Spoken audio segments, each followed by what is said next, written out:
Aurobindo, as I have told you earlier, he says that I am basically a poet and a yogi. Therefore, when he expresses his yogic thoughts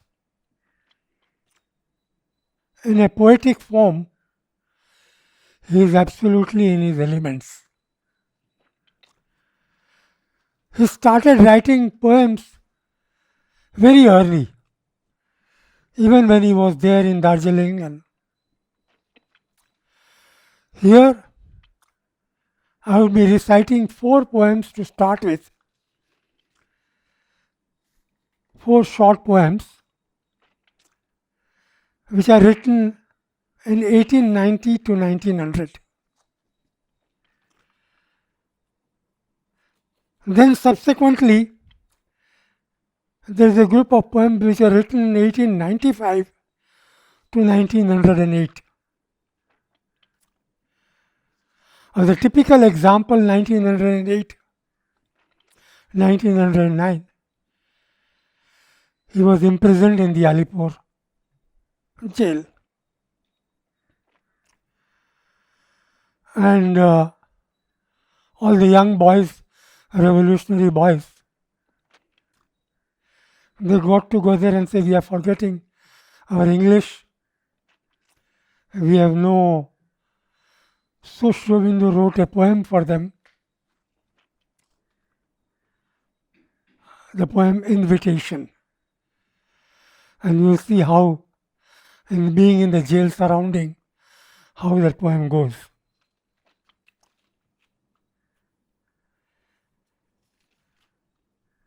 So we shall take up these 2 periods. First, the 4 poems from the first period, 1800 to 1900, when he was in London. Later on, it is in India, during the revolutionary period, when he was in Baroda.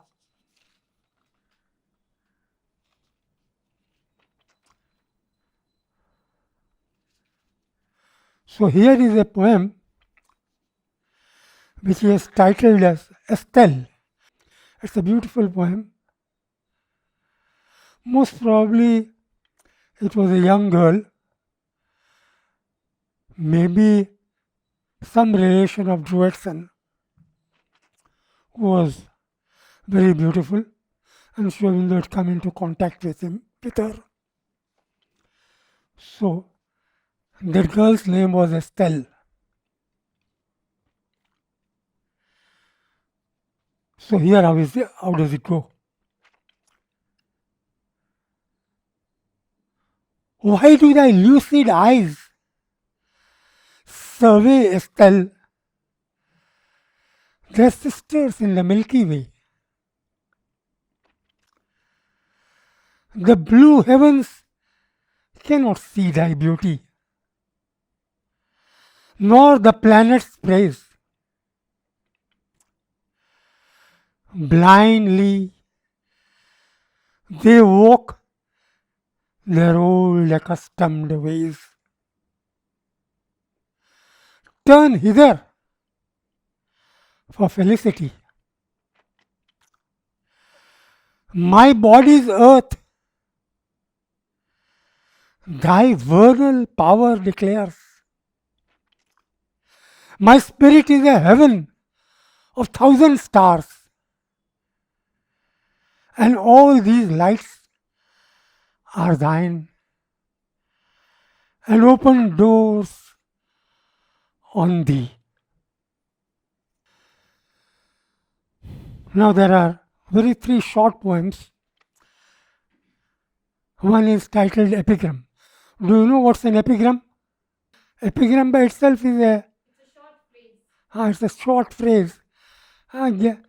It may be witty, it may be, but it is more thoughtful and it gives some idea. If thou wouldst traverse time with vagrant feet, nor make the poles thy limit. Fill not then thy wallet with the fancy's cloying sweet, which is no stay to heaven aspiring men.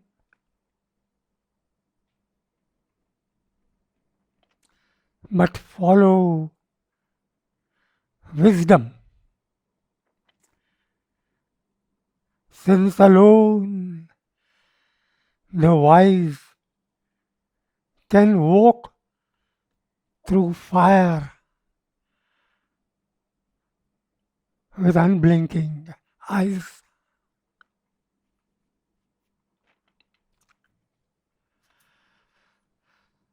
Next is an epitaph. Again, you know what's an epitaph?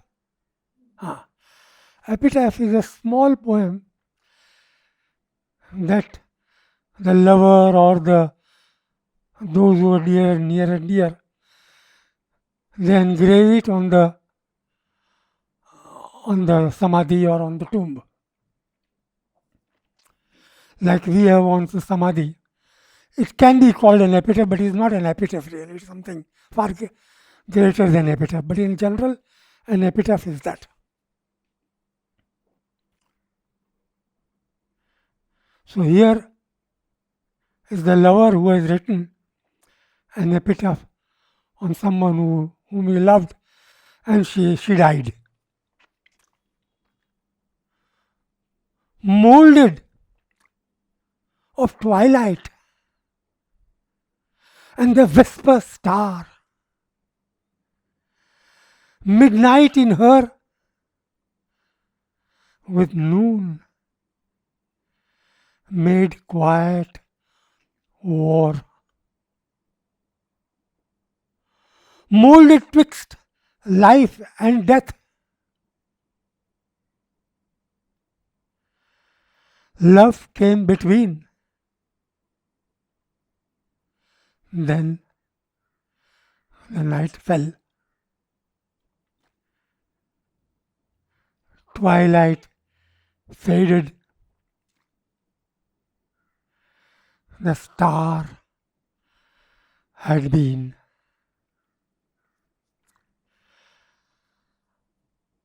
Now here is next is a very sort of so to say, an ironical poem, but at the same time it has got its truth in it.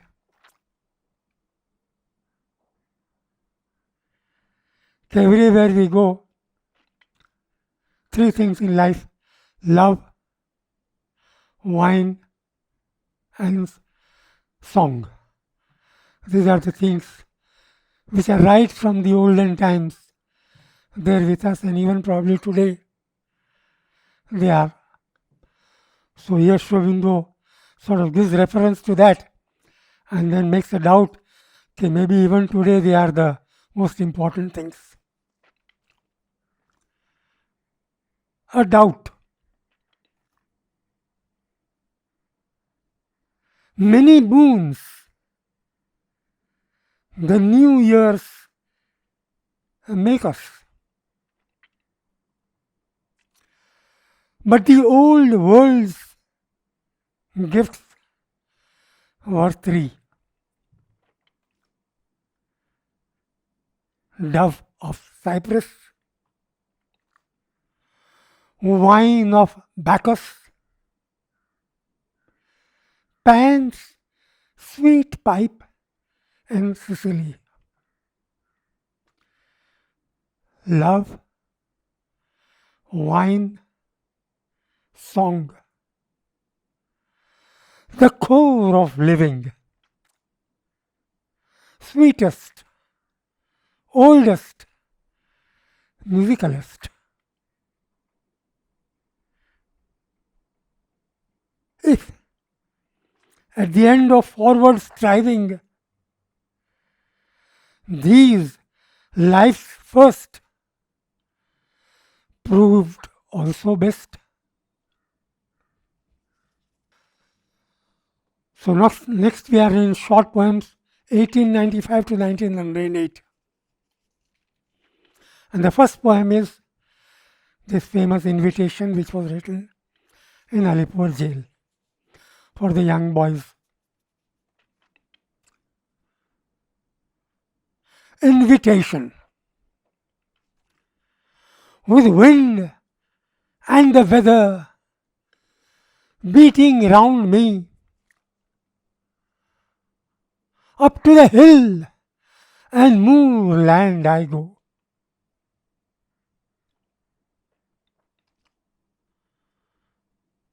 Who will come with me? Who will climb with me? Wade through the brook and tramp through the snow.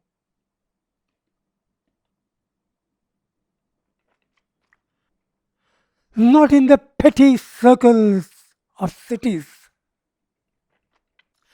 cramped by your doors and your walls I dwell. Over me, God is blue in the welkin. Against me, the wind and the storm rebel. I sport with solitude. Here in my regions of misadventure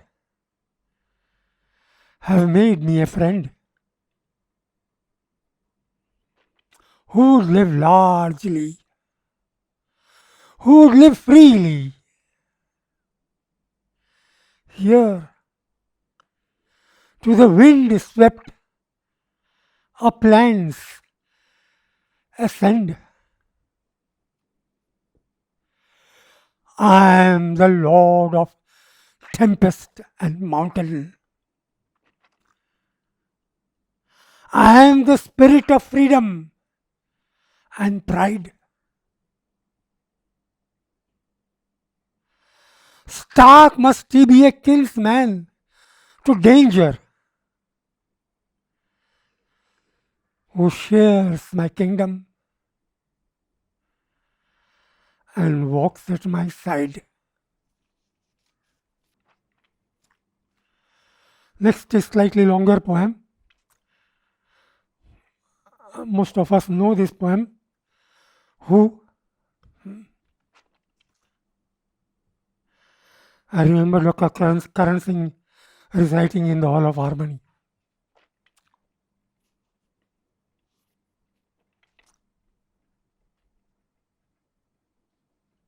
Who? In the blue of the sky,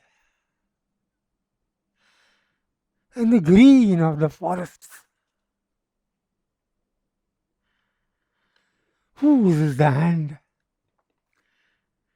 that has painted the glow?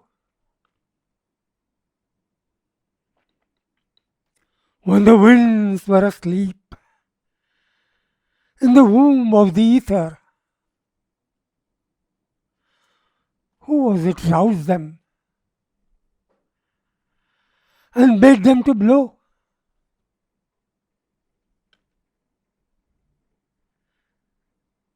He is lost in the heart, in the cavern of nature. He is found in the brain, where he builds up the thought. In the pattern and bloom of the flowers, he is woven. In the luminous net of the stars, he is caught. In the strength of a man, in the beauty of a woman, in the laugh of a boy, and the blush of a girl. the hand that sent Jupiter spinning through heaven spends all its cunning to fashion a girl.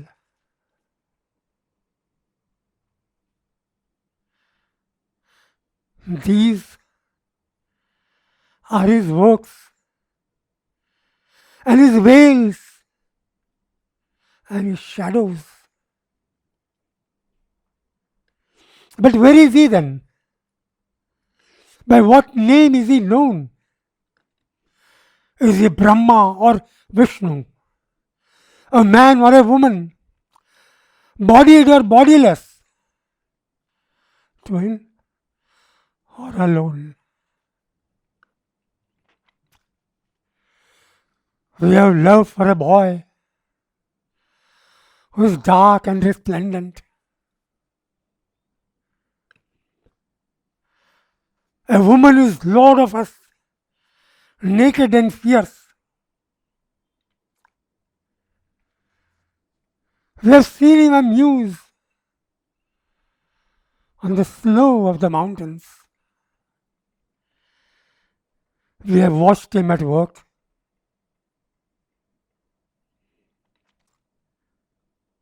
In the heart of the spheres. We will tell the whole world of his ways and his cunning. He has rapture of torture and passion and pain. He delights in our sorrows and drives us to weeping. Then lures with his joy and his beauty again. All music is only the sound of his laughter. All beauty,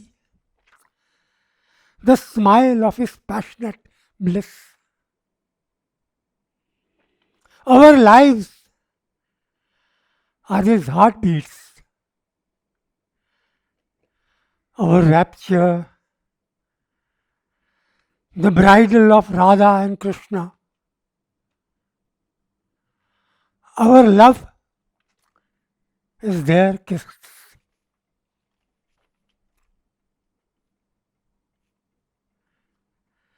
His strength that is loud in the blare of the trumpets, and he rides in the car, and he strikes in the spear. He slays without stint, and is full of compassion. He wars for the world and its ultimate years.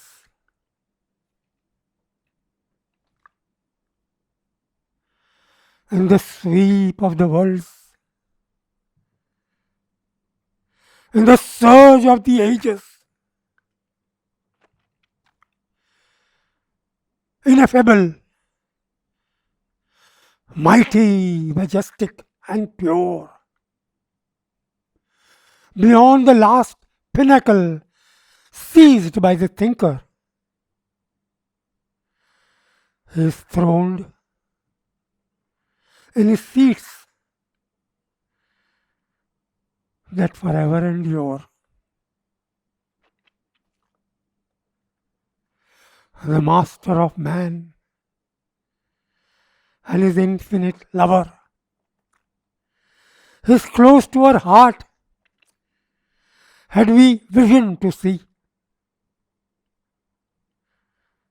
we are blind with our pride and the pomp of our passions. We are bound in our thoughts, where we hold ourselves free. It is he in the sun who is ageless and deathless, and into the midnight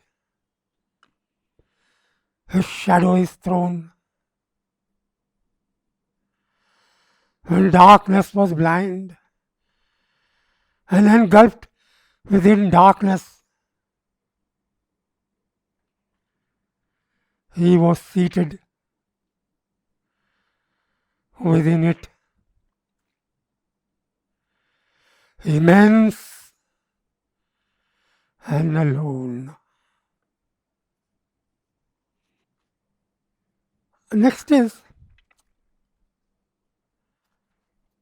Aurobindo has written a poem, A Vision of Science.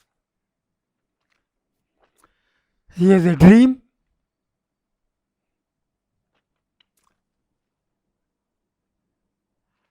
where he sees three angels: religion, science, and spirituality. So, here, very little is given of spirituality because her time has not yet come. Now, I don't know, now the time may have come. But when Aurobindo was written early 1908, it was mainly religion and science. Science was coming up. And you will be surprised to see where in 1908 the amount of knowledge that he has of science and different forms of science. I particularly remember it was class 2 of English, and Richard read this poem to us. So it is remained absolutely in my memory etched. He read it very well, of course. A vision of science.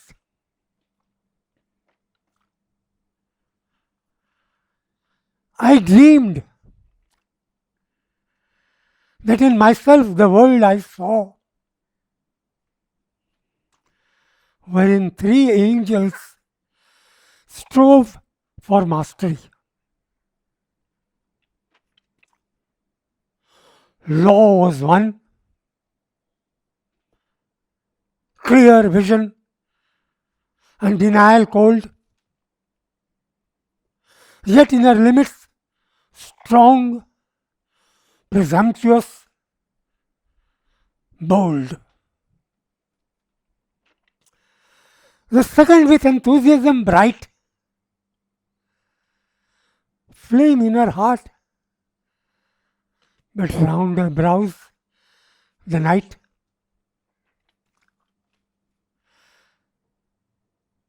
Faded as this advanced. She could not bear the searching gaze, nor the strong chilling air these thoughts created, nourishing our parts of mind, but petrifying human hearts. Science was one, the other gave her name religion.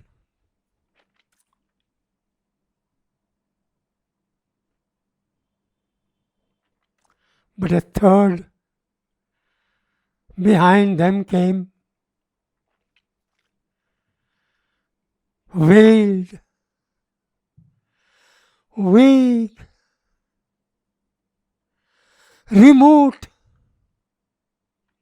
and had as yet no right upon the world, but lived in her own light.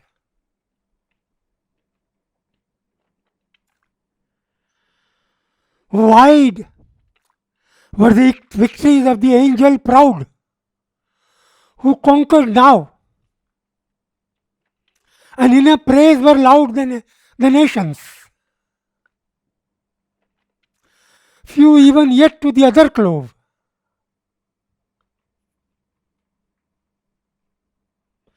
And some were souls of night, and some were souls of love. But this was confident enthralled. Her heralds ranged, claiming that night was dead.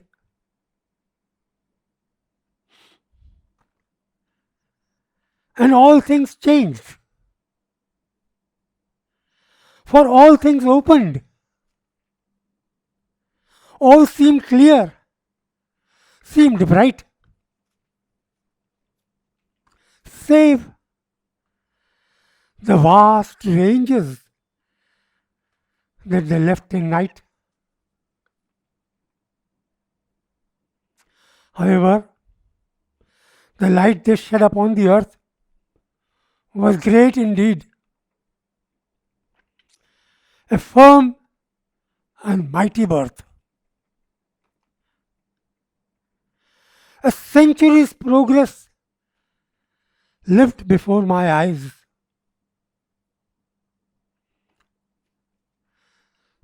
Delivered from amazement and surprise. Man's spirit measuring his worlds around. The laws of the sight divined.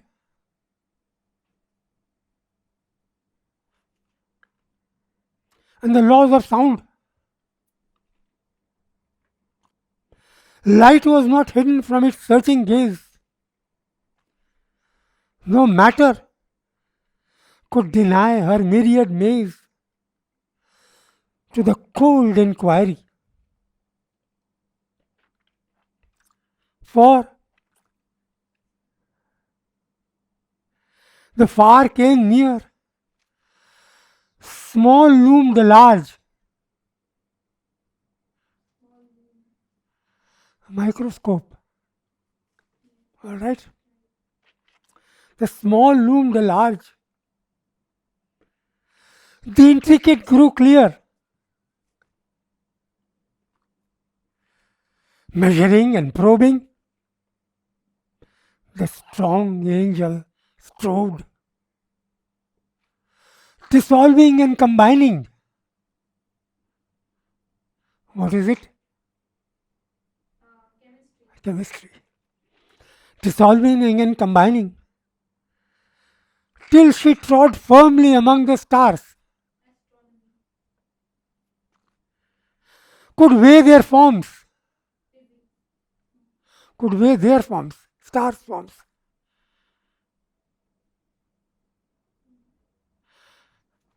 Astronomy, astrophysics. Weigh their forms. Foretold the earthquakes. Seismology. Foretold the earthquakes. Analyzed the storms. Meteorology.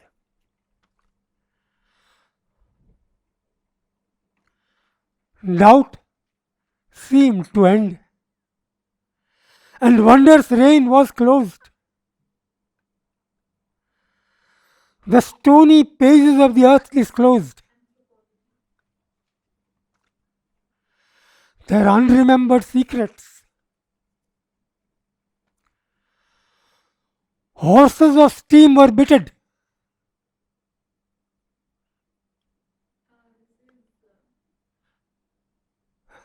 Steam engine, locomotive.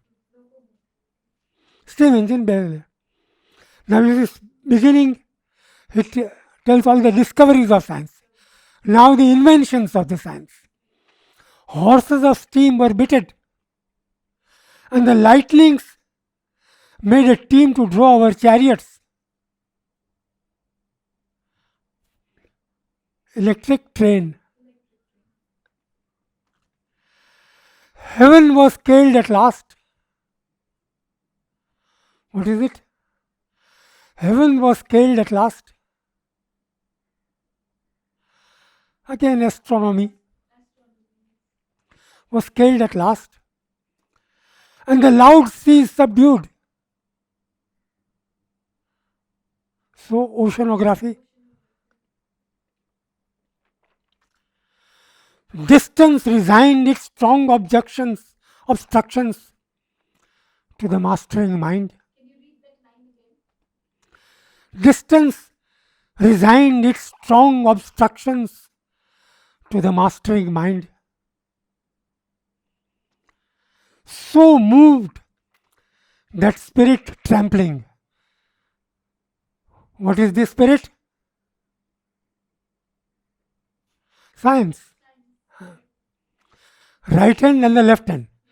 Alright? So moved that spirit trampling.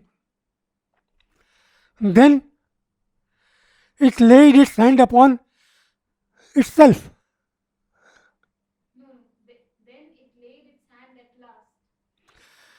Then it laid its hand at last upon itself. What is it?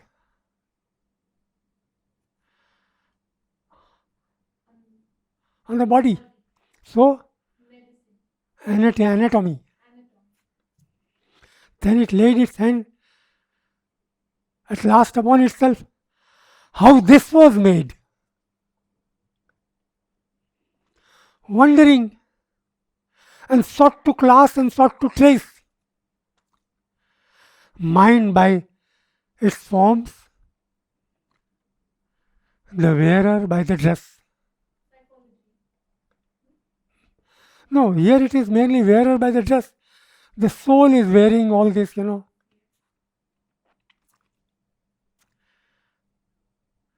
Then the other arose. Who is the other one? The first one? Religion. Then the other arose and met the spirit robust.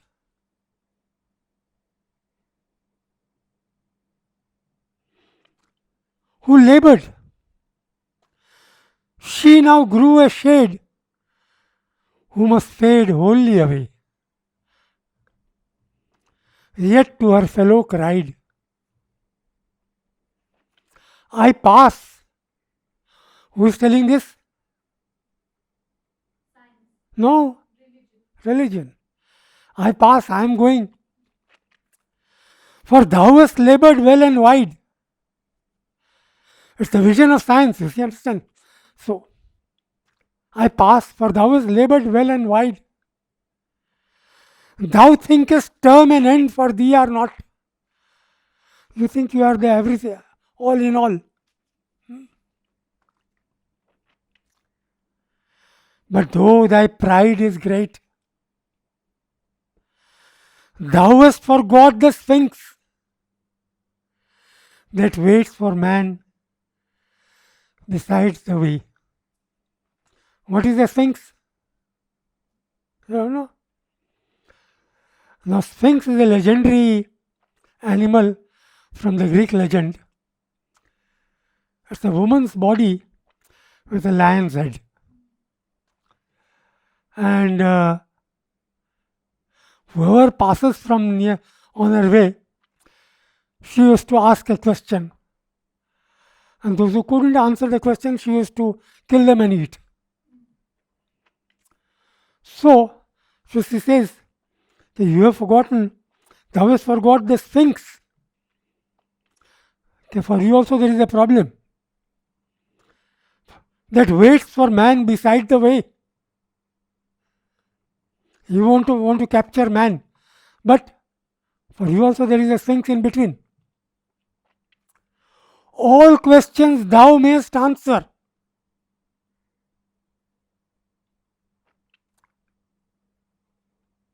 But one day, her question shall await thee. Whose question? Sphinx. Shall await thee.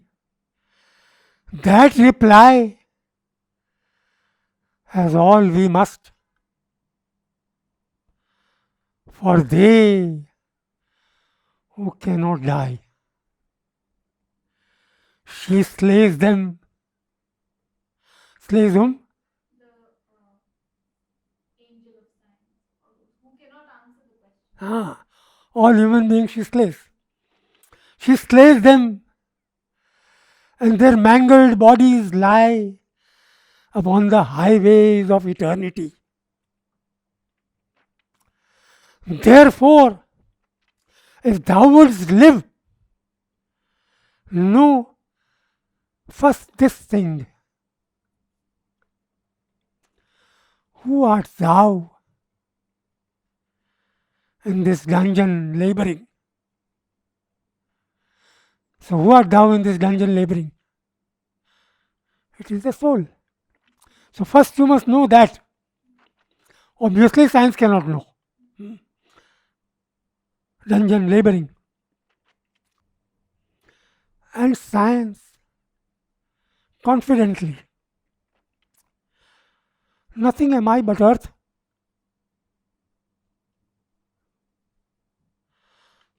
Tissue and nerve. From the seed a birth. A mold, a plasm, a gas, a little that is much. In these grey cells that quiver to each touch, the secret lies of man. They are the thing called I. Matter insists and matter makes reply. See how confident science is that everything is from matter. Shakespeare was this. This force in Jesus yearned and conquered by the cross. This only learned the secret of the suns that blaze afar. This was Napoleon's giant mind of war.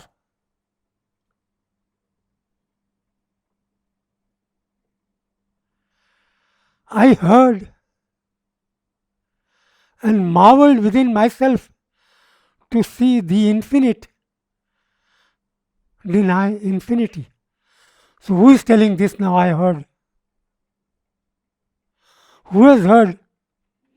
And who is marveling?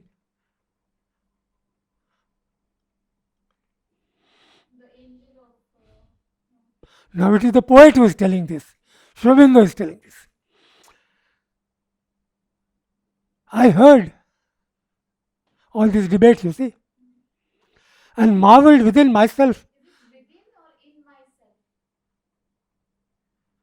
I heard and marveled in myself. In myself. So you can read that. I heard and marveled in myself to see the infinite deny infinity. See, immediately say everything. Jesus also is matter. Napoleon is this. What is in the thoughts I am also matter. Everything matter. So infinity is denying infinity. Yet, the weird paradox seemed justified. Even mysticism shrank out mystified. But the third angel came.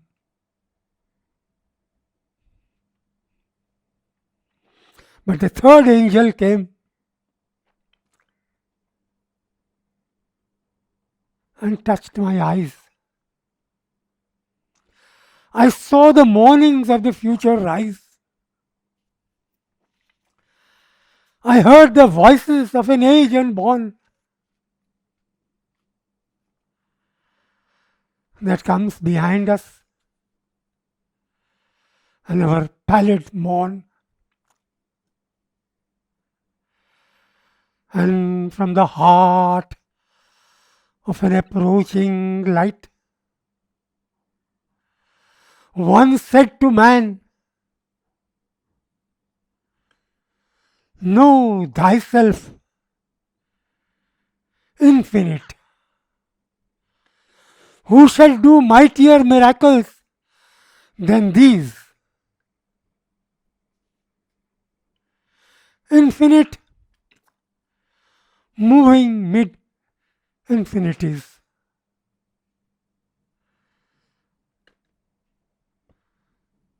Then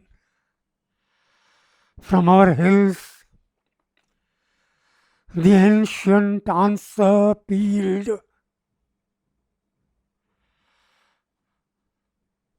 For thou, O splendor,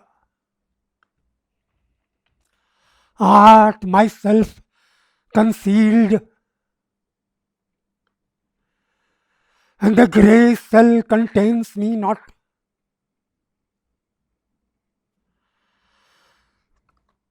The star I outmeasure,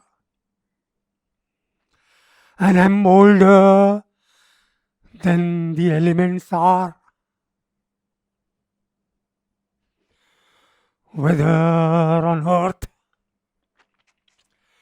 or far beyond the sun, I, stumbling, clouded, am the eternal one.